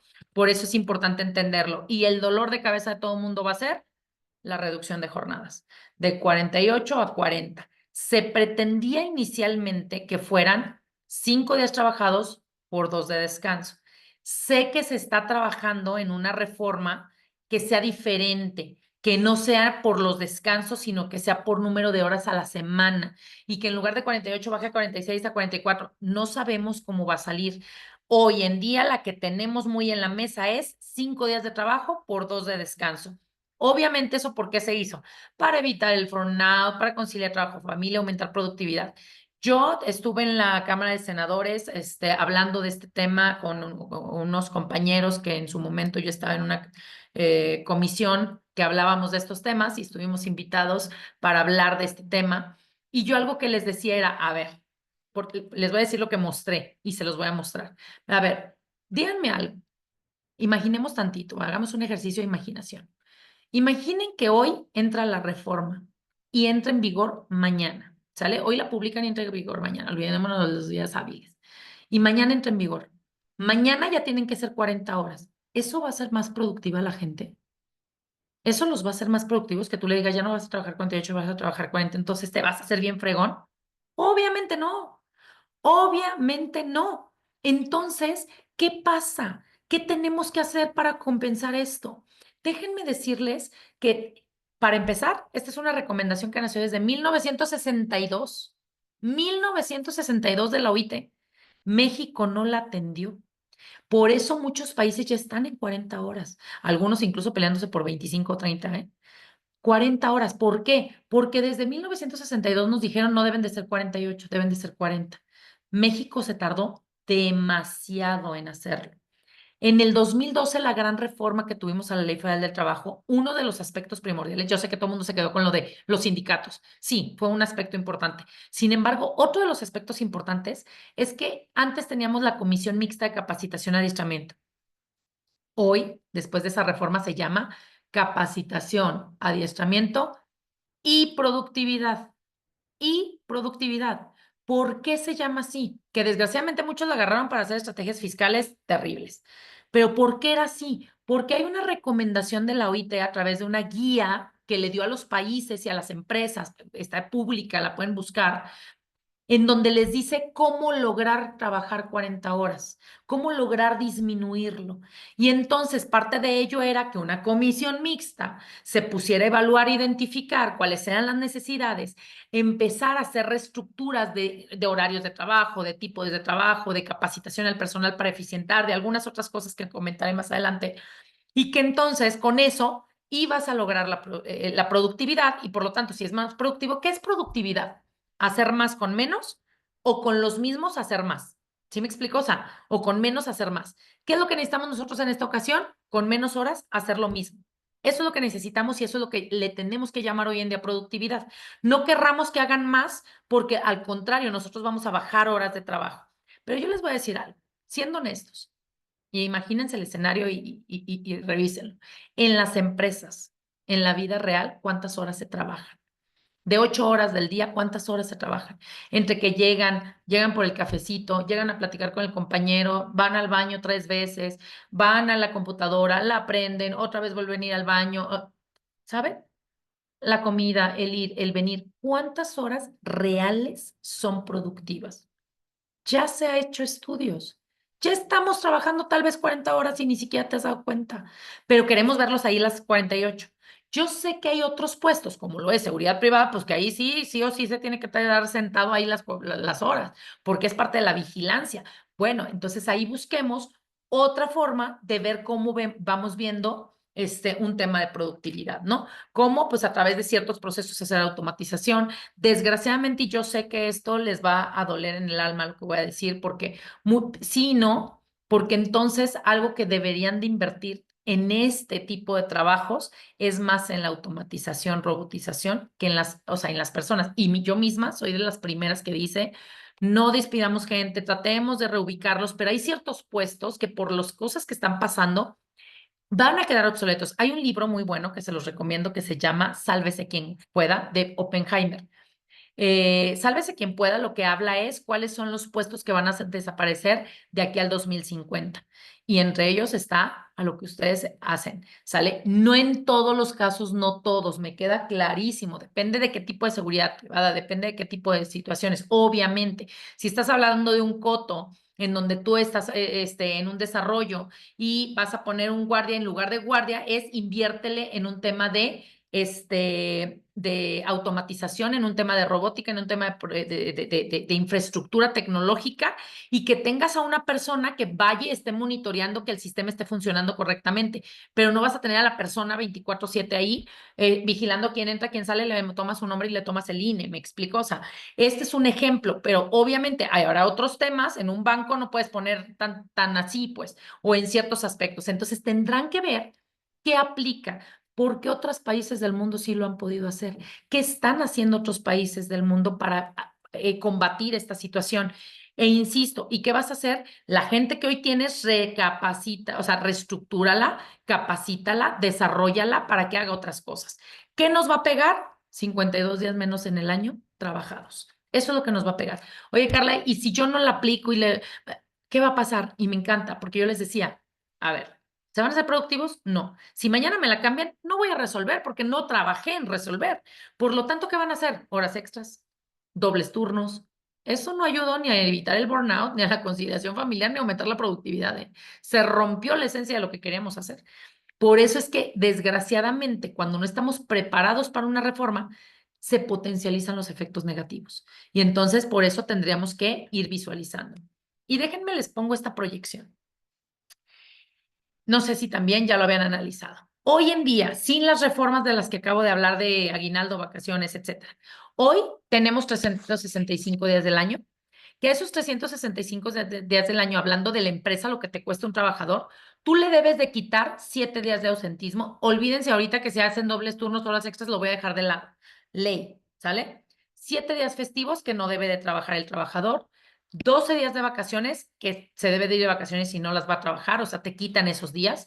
Y hoy tenemos 52 días de descanso, un día de descanso por 6 trabajados, los 52 días del año, ¿no? Esto me da que el trabajador en el año trabajaría 294 días. Pero yo sí le pago esos días, ¿estás de acuerdo? Le pago las vacaciones, le pago el día que festivo, le pago. Entonces, sigo pagando 365 y a esos 365 adicional, pago extra 3 días en proporción de prima vacacional para el primer año de vacaciones. Por eso puse 12 días, ¿sale? Porque el 25% de los 12 me da los 3 días de prima vacacional. Y pago 15 días de aguinaldo hoy en día. O sea que pago los 365 más estos 383. Quiere decir que yo estoy pagando 89 días de a gratis. De a gratis, o sea, no laborados. ¿Eso cuánto me representa en el año? Me representa un 30.27% adicional de costo por cada día. Pero además traigo impuestos, traigo el costo de seguridad social, el tema de impuestos sobre nómina, todo esto que ya platiqué. Eso aproximadamente depende de tu prima de riesgo y de muchas cosas, de dónde te encuentres en el Estado de la República para hacer el impuesto sobre nóminas, pero déjenme ser bien conservador y bien buena onda. 40% adicional. Quiere decir que hoy en día un trabajador nos cuesta mínimo el 70.27%. Mínimo. Por cada peso, 70 centavos extras. ¿Qué va a pasar si pasan las reformas al final del sexenio? Vayámonos al 2030, porque no van a pasar todas el mismo día, van a ir pasando poco a poco. Pero al final del 2030, ¿qué va a pasar?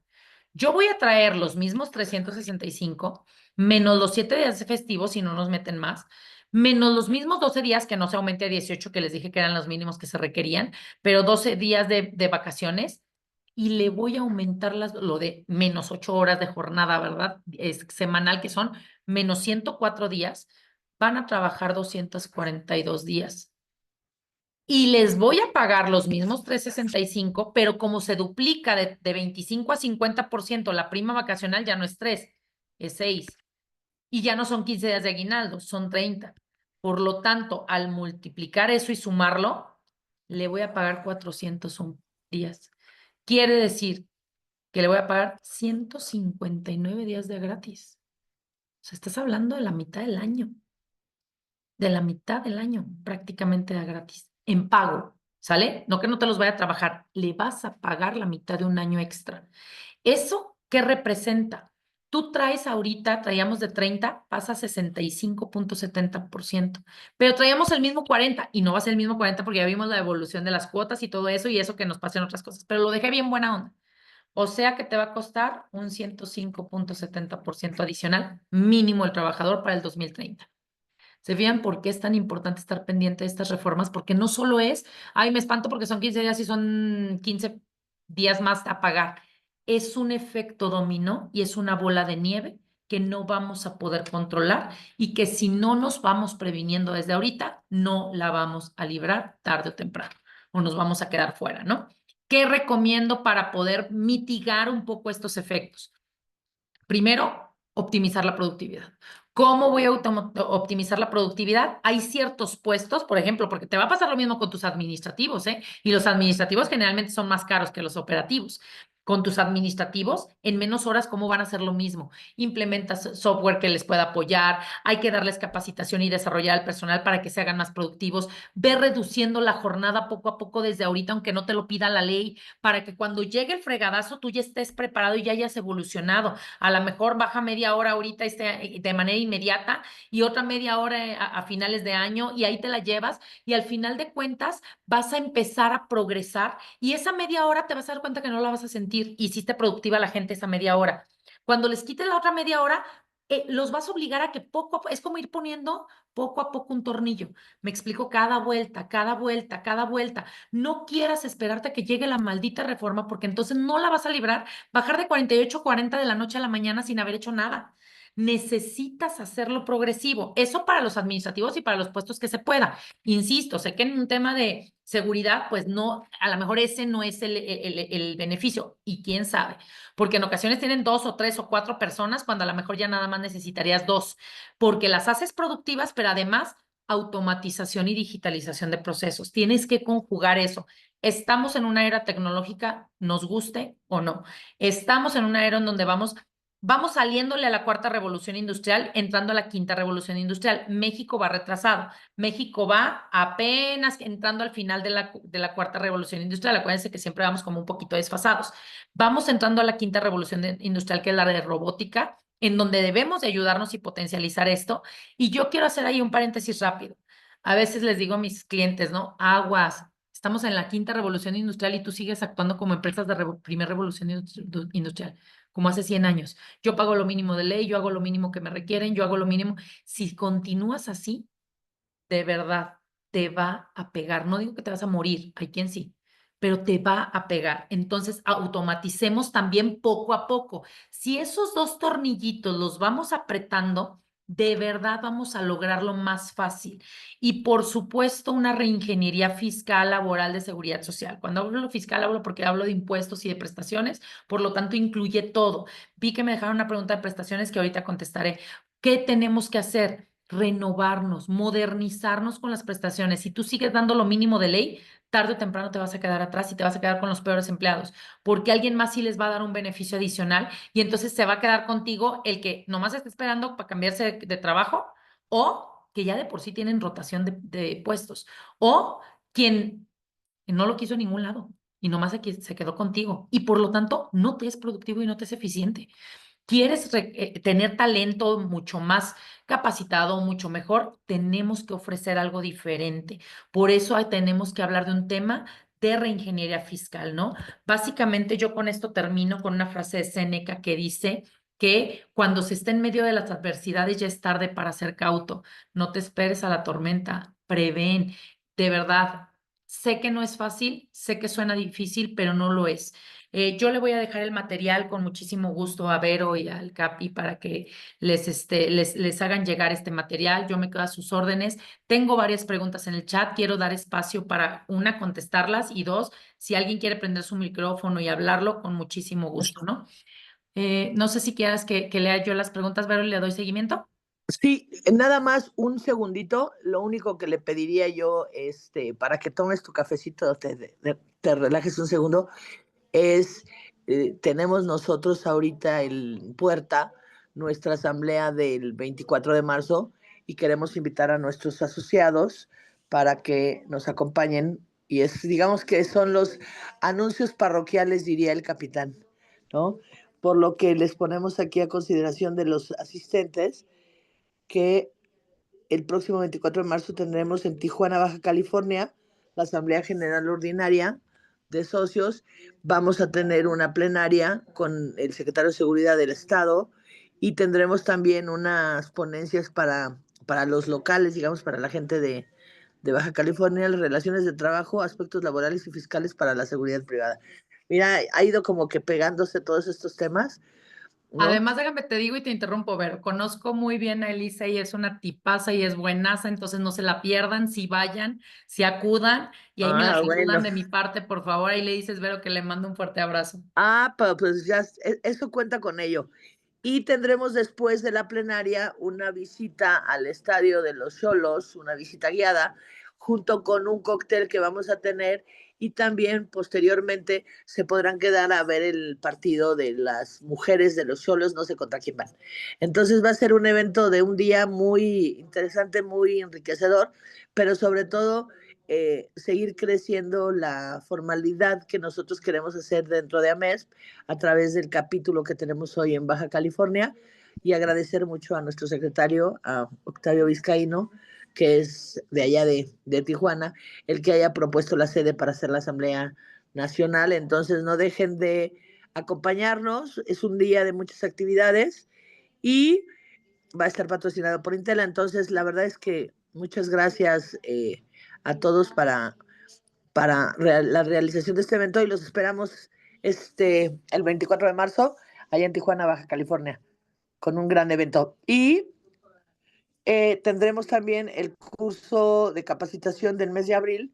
Tendremos herramientas de prevención y atención de la discriminación en servicios de seguridad privada el 1 de abril, impartido por la Secretaría de Seguridad Ciudadana de la Ciudad de México en modalidad virtual para que también puedan conectarse y puedan incorporarse a este nuevo escenario de AMES de capacitar en temas de discriminación a todos los elementos de seguridad privada, a los administrativos y también hacerlo extensivo para sus clientes para que también se sensibilicen en las consignas que ponen en los servicios de seguridad.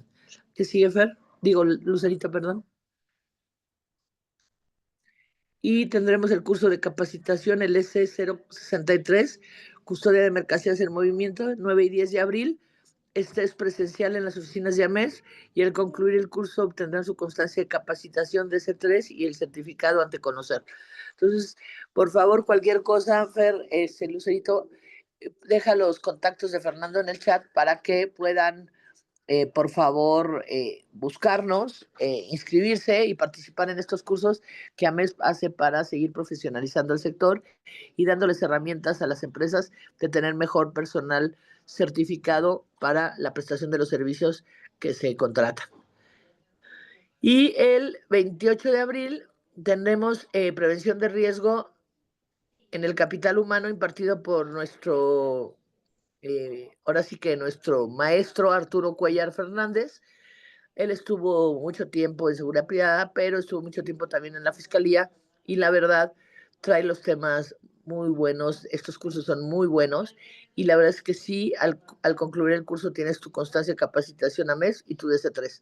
No dejen de inscribirse, no dejen de participar y sobre todo nuestros socios adherentes que no han tomado cursos, decirles que en su anualidad 2025 tienen implícito un curso para un elemento o para un colaborador. Es cuanto y muchísimas gracias. Y si quieres tú darle seguimiento a la pregunta y a la respuesta como tú me indiques, Carla, el programa es tuyo y tú eres la experta. Muchas gracias. Pero sí, la yo tomo señora de la preguntas. seguridad social. Muchísimas gracias. Yo tomo aquí las preguntas. Muchísimas gracias, José, por el comentario. La pregunta, ¿qué prestaciones básicamente recomendarías utilizar que sí son legales en empresas de servicios como seguridad privada? Ejemplos, profa. Depende, José, ¿por qué? A mí no me gusta el tema de copiar, pegar y todo el mundo haga lo mismo. ¿Por qué? Porque va a depender mucho de tu empresa, tus características, las características de tus trabajadores, qué tipo de seguridad privada, para qué tipo de... ¿Por qué? Porque puedes poner... Y otra cosa importante, no nada más es tus características como empresa y de tus trabajadores, sino ¿para qué quieres la prestación? ¿Tú quieres la prestación para que no haya rotación de personal? ¿Quieres la prestación para potenciar productividad? ¿Quieres la prestación para mejorar clima laboral porque se llevan de la fregada? ¿Quieres prestación? O sea, ¿para qué la quieres? Pero déjame ahorita de una manera muy rápida ponerte un par de ejemplos para que nos entendamos. Oye, yo quiero un tema para evitar rotación de personal, pues depende de los salarios de los trabajadores, puedes meter un tema de fondo de ahorro, puedes meter un tema de beneficios que sean a largo plazo. Me explico que ellos tengan que quedarse para obtener un beneficio y un beneficio que valga la pena. Es un ejemplo. Si tú lo que quieres es un tema de productividad y tú dirías, pero en servicios, Carla, como los de nosotros, que es seguridad privada, ¿qué beneficio le doy? Muy sencillo. Oye, ¿sabes qué? Yo voy a empezar a hacer, imaginemos un coto, ¿no? Yo vuelvo al tema de cotos porque se me hace lo más fácil, porque yo tengo a alguien que de seguridad que esté en el coto. Entonces, imagínate en el coto en donde hay 100 personas y en donde tú cada mes o cada 2 meses les haces una encuesta de qué tal les está pareciendo el servicio de shalala, shalala, y si hay quejas, no vas a poder hacer nada con él como para descontarle lana, pero sí empiezas a dejar precedentes si es que tú tienes una comisión mixta de capacitación, adiestramiento y productividad, si es que tienes reglamento interior de trabajo y otras, hasta para despedirlo de manera justificada sin que te cueste un peso porque se están quejando de ti. Pero también, por otro lado, eso es de manera negativa, pero de manera positiva, si tú tienes un puntaje mínimo de tanto de satisfacción por cómo tratas a las personas, por cómo es, por cómo todo, te voy a dar un bono. ¿Me explico? Entonces, ese bono, eso al final del día son bonos que me ayudan a que la gente quiera ser buena persona, porque entonces se va a ganar un bono. Y así como eso, habría que ver cuál es tu necesidad específica para ver qué se te puede recomendar, pero con eso creo que te abres un poquito más como las ideas y la idea de cómo hacerlo, ¿no? ¿Sería viable y o conveniente generar un amparo colectivo como asociación, como estás observando las cámaras empresariales con este tema del Infonavit, generan amparos? Fíjate, aquí que más que colectivo, ¿por qué yo a lo mejor no diría colectivo? Las reformas en materia de amparo han sido complejas Así es. y el amparo Puedes. ya cada vez es más complejo. Entonces, mi recomendación, incluso yo ahorita tengo clientes que me hablan y me dicen, Carla, quiero el amparo, quiero el amparo. Ok, puedo tener 3 clientes diferentes. A uno le dije, nos vamos por la fecha del 4 de abril y lo presentamos ya. A otro le dije, no hay que esperarnos porque contigo lo mejor es presentarlo en mayo. Y hay otro al que le dije que esperarnos hasta a lo mejor un año, ¿no? Cuando sea tu primera aplicación. ¿Por qué les dije cosas distintas? Porque sus características son diferentes y en un amparo algo que tenemos que demostrar es el interés jurídico. Y entonces, ¿por qué te amparas ahorita si ni acreditados tienes? Te van a decir, ¿por qué llora usted antes de que le peguen? Y nos lo van a negar. Entonces, no perdamos ni el tiempo ni el dinero. Yo no vendo espejitos, ¿no? O sea, yo lo que les digo es, no, más bien ten presente en la cabeza que en cuanto tengas al primer acreditado, me hablas. Y a lo mejor puede ser mañana, en un año o nunca. Y no necesitabas un amparo. ¿Me explico? No en ese momento. Pero hay otros que, ¿qué crees? Tengo una empresa que tiene 9,000 trabajadores y que esos 9,000 trabajadores, ¿cuántos te gustan? Que no nada más tengan crédito. Ahorita ya tienen incapacidad, ya ahorita le está pegando. Esa la vamos a presentar antes del 4 de abril. ¿Sí me explico? O sea, eso es importante. A mí no me gustan los formatitos o no me gusta el copiar-pegar porque es cuando se hacen malas estrategias.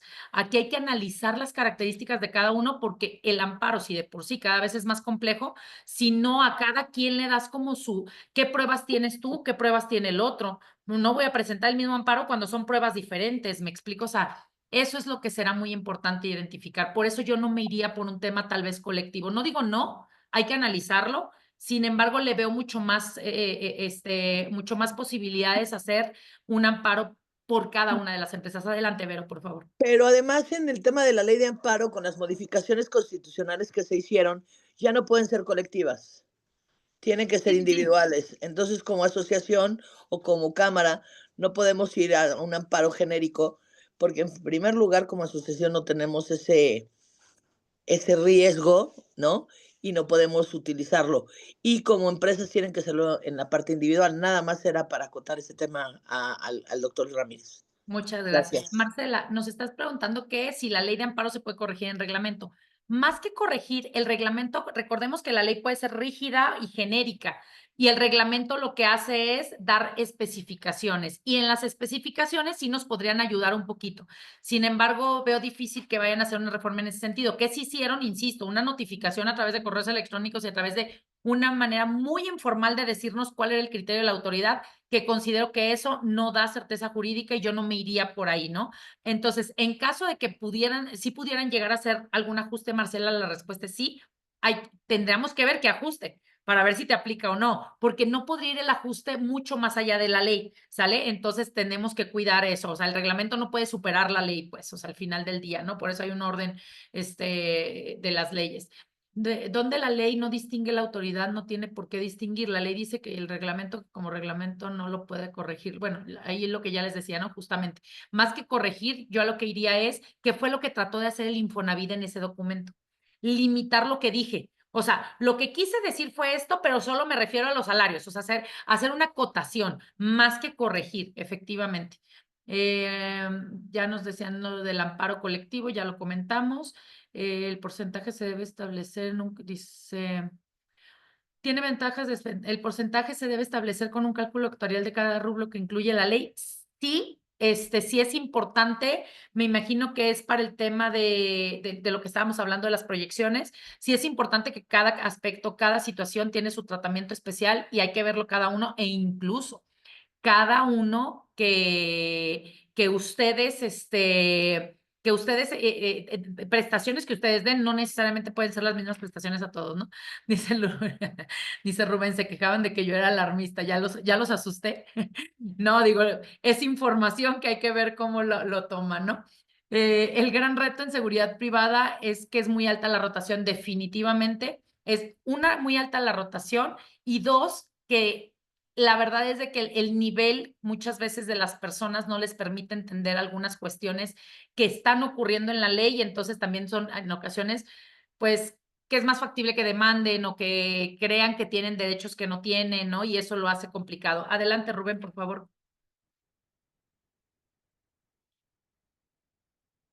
Si gustan darle el micrófono, a ver. Ahí está. Creo que ya.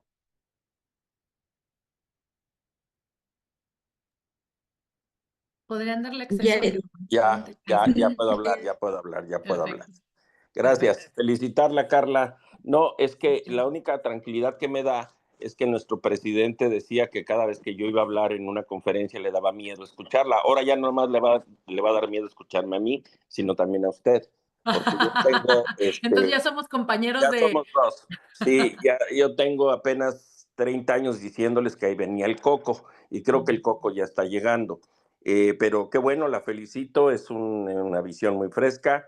Y sí, las empresas tienen que trabajar ahora, esta es la tendencia que estamos teniendo en todo el sector de la seguridad, no de la seguridad privada, sino en general de la seguridad.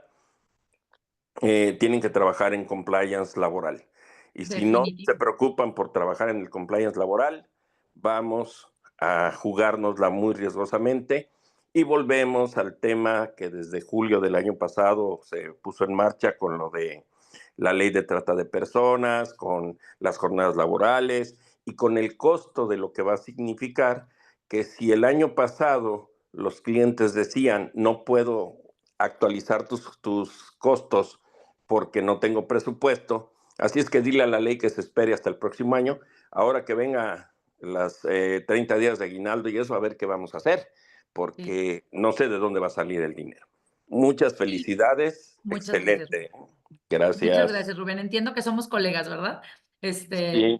No Muchas todos gracias. podemos ser perfectos, pero sí somos abogados. Muy bien. No, y algo, Rubén, que quiero aportar ahí un poquito es, como les decía hace rato, yo soy de la idea de ocuparnos y no preocuparnos, ¿no? Y me preocupa, lo que sí me preocupa es que no se ocupan. ¿Por qué? Porque aunque, como bien dices, ahí viene el coco y no han hecho nada, ¿no? Todavía estamos en tiempo, la reforma no ha pasado, ninguna de estas tres ha pasado aún, pero va a pasar. Entonces, la recomendación es, por favor, yo esperaría que de verdad, después de haber escuchado esta plática, les quede algo y que de alguna manera accionen mañana empezar a hacer cambios, ¿no? Ese es lo más importante, sobre todo. Les agradezco muchísimo los comentarios positivos que me están dejando ahí en el chat. Muchas, muchas gracias. Les dejé en el chat tanto el material como el tema de mis redes sociales y los contactos. Vero ya tiene también el material, con muchísimo gusto se los puede compartir. Vero, muchísimas gracias por la invitación. Yo espero que sí haya servido lo que les comenté el día de hoy en algo.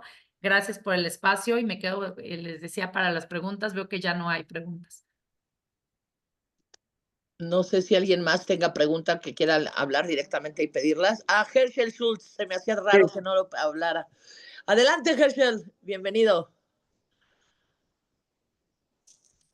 Muchas gracias, Vero, y muchas gracias, Daniel, por seguir impulsando este tema. Y Carla, muy interesante lo que planteas. La verdad es que eres la octava especialista que en estos últimos 2 años invita a la MESP y otras asociaciones para hablar del tema, bajo la misma línea discursiva. son temas complejos, es letra escrita, es ciencia porque es prospectivo, ¿no? O sea, las tablas que pones, hacia dónde vamos y hacia dónde va a ir evolucionando el tema del salario, etcétera. No es que te lo inventas tú, ni se lo inventó Rubén, tampoco el maestro Arámbura, porque nos han hablado de la tormenta perfecta, el miedo, ahí viene el coco.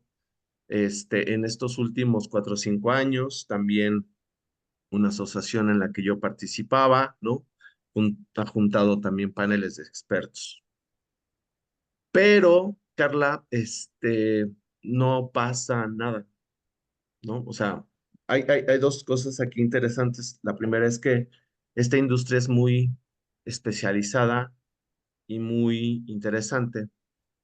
Las empresas de seguridad privada, que es la mayoría del foro de los que están aquí, que ofrecen el servicio, no determinan los turnos, ¿eh? O sea, es un tipo de servicio en el cual no le puedes ir quitando medias horas, Ujú. porque lo que te está contratando el usuario final ya está establecido en un contrato, ¿no? Entonces, mover medias horas, unas horas, etcétera, te desequilibra obviamente el nivel de servicio.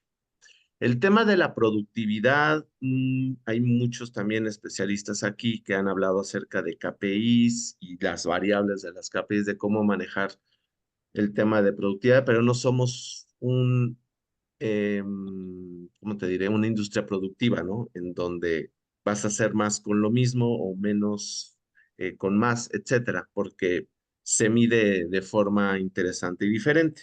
Al guardia le inventas hacer rondines y cosas mientras está, entre comillas, sentado, pues como para que primero no se duerma, ¿no? Porque sea más productivo, ¿no?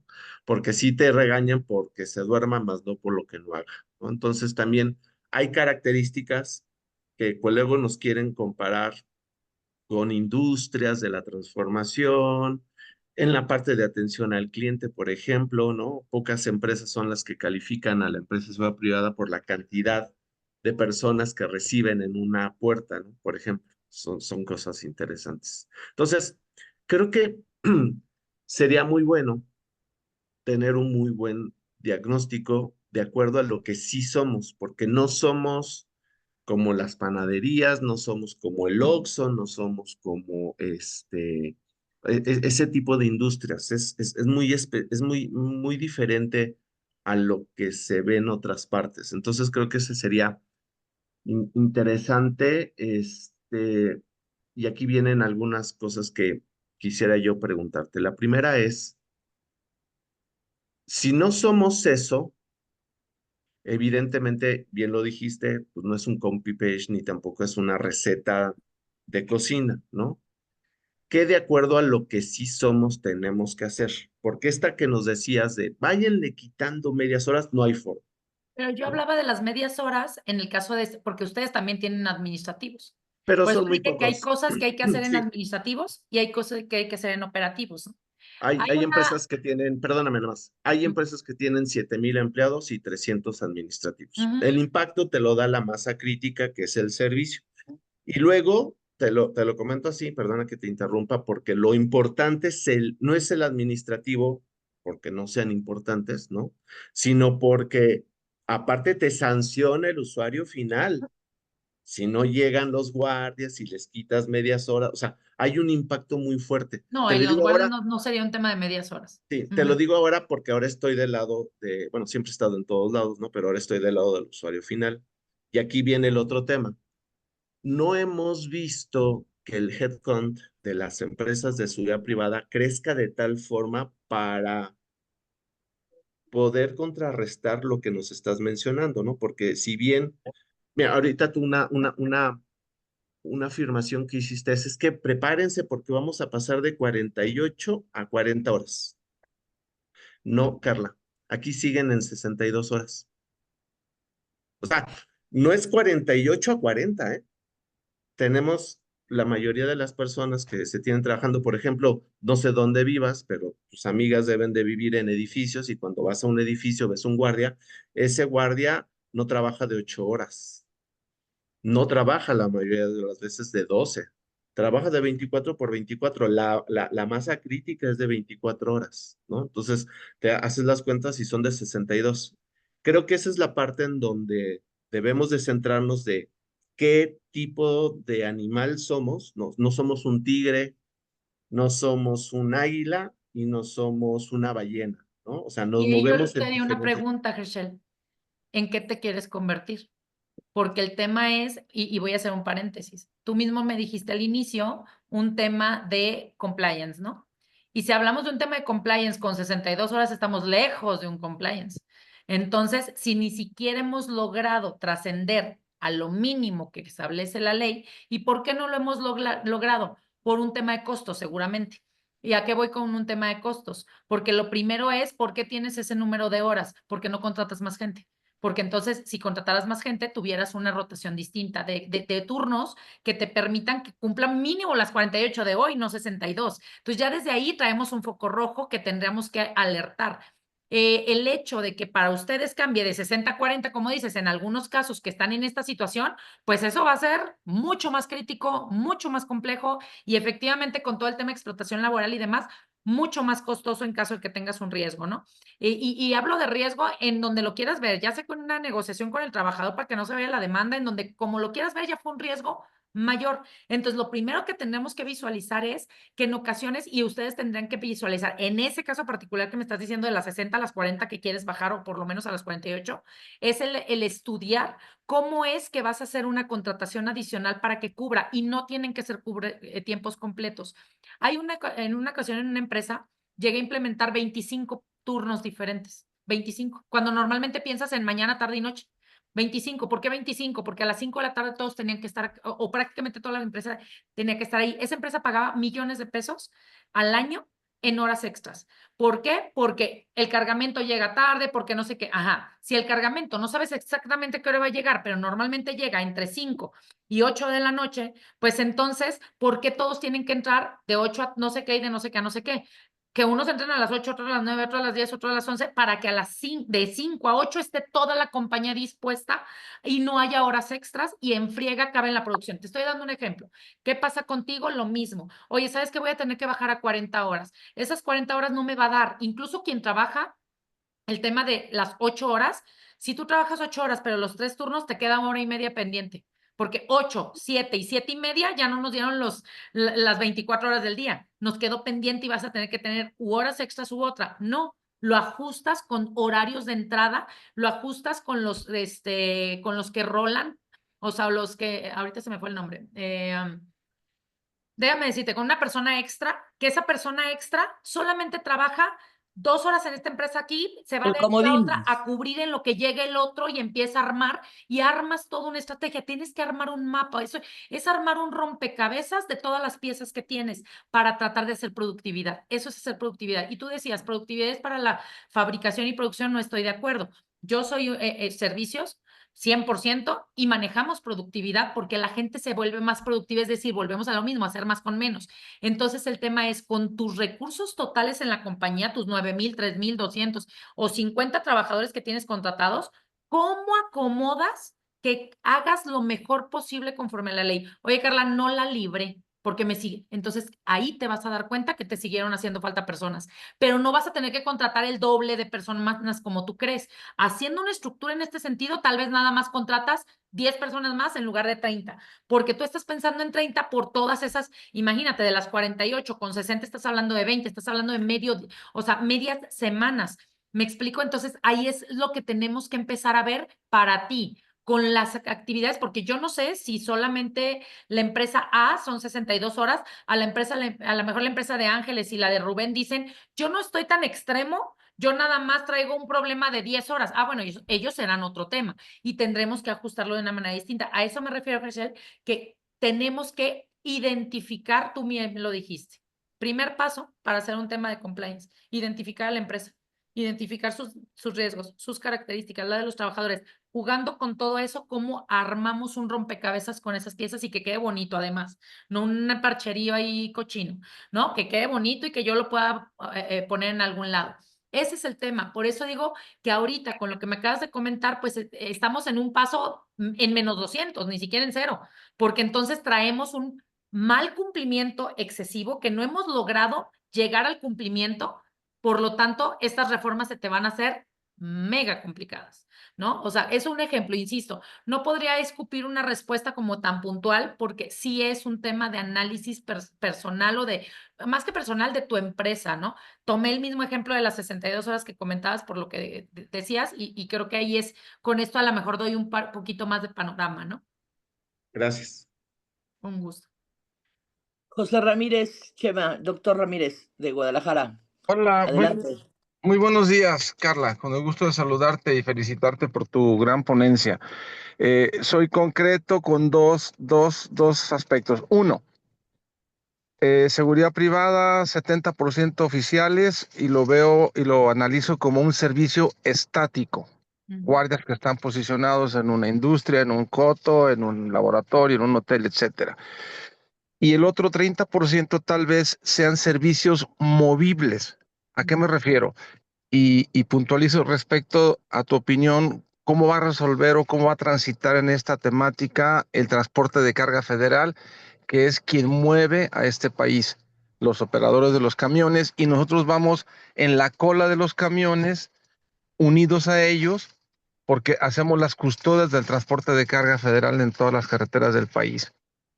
¿Cómo vamos a transitar, cómo transitará el transporte de carga federal y nosotros detrás de ellos con respecto a estas modificaciones? Porque es un servicio movible, no es un servicio estático. Y la segunda pregunta es, ¿la seguridad privada es un homólogo coadyuvante de la seguridad pública?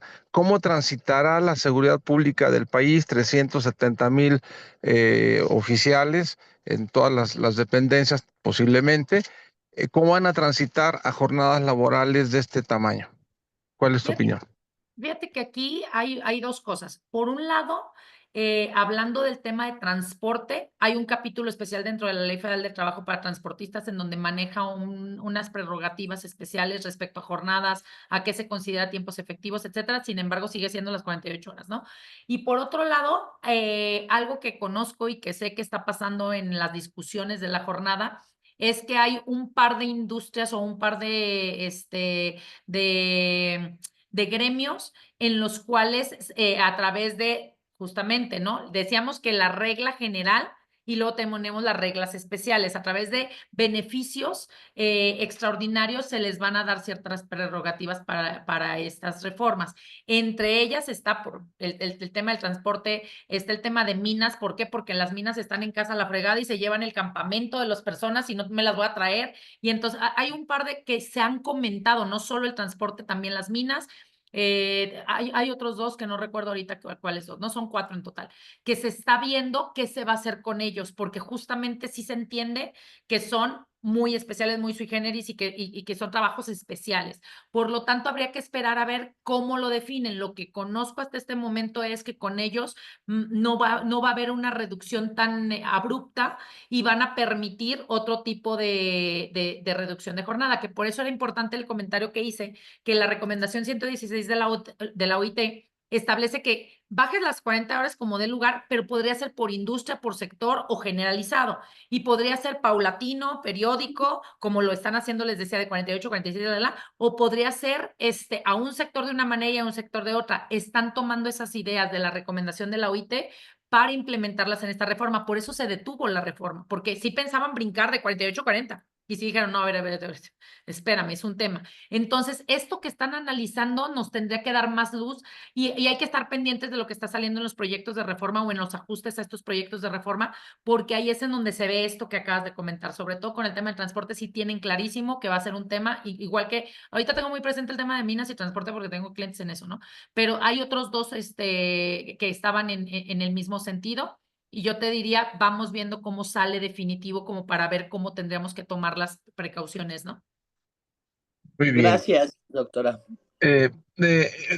Bueno, comentarte que hace 2 meses les invité a la comunidad AMES que observaran el libro de Andrés Oppenheimer de Cómo salir del pozo. En Vivox lo estamos utilizando como un medio de concientización de todos los colaboradores, mando medios hacia arriba. La verdad es que es un libro como que trae 18 años de investigación a nivel internacional. Es una hermosura y concluyo diciendo, ahí te muestran claramente quien logra encontrar la fórmula para lograr el bienestar en su plantilla laboral va a ser el líder a nivel nacional. Así de fácil. Y yo te diría que no he leído ese primero, el de Sálvese quien pueda, y después el de Salir del Pozo, porque justo primero te tienes que concientizar de hacia dónde va, que fue la primera investigación, y la segunda investigación fue esa, justamente. Son buenísimos libros para que te abran un poquito la mente y coincido contigo totalmente. Mil gracias y felicitaciones. Adiós. Gracias. Muchas gracias, doctora. Muchas gracias. Un gusto, de verdad. Un gusto, un placer. Les voy a pedir a Lucero si nos puede hacer el favor de poner el reconocimiento y déjenme checar nada más si está mi presidente, porque andaba con temas de si nos puede atender. Aquí estoy presente, aquí estoy. Para que le pueda entregar el reconocimiento, presidente.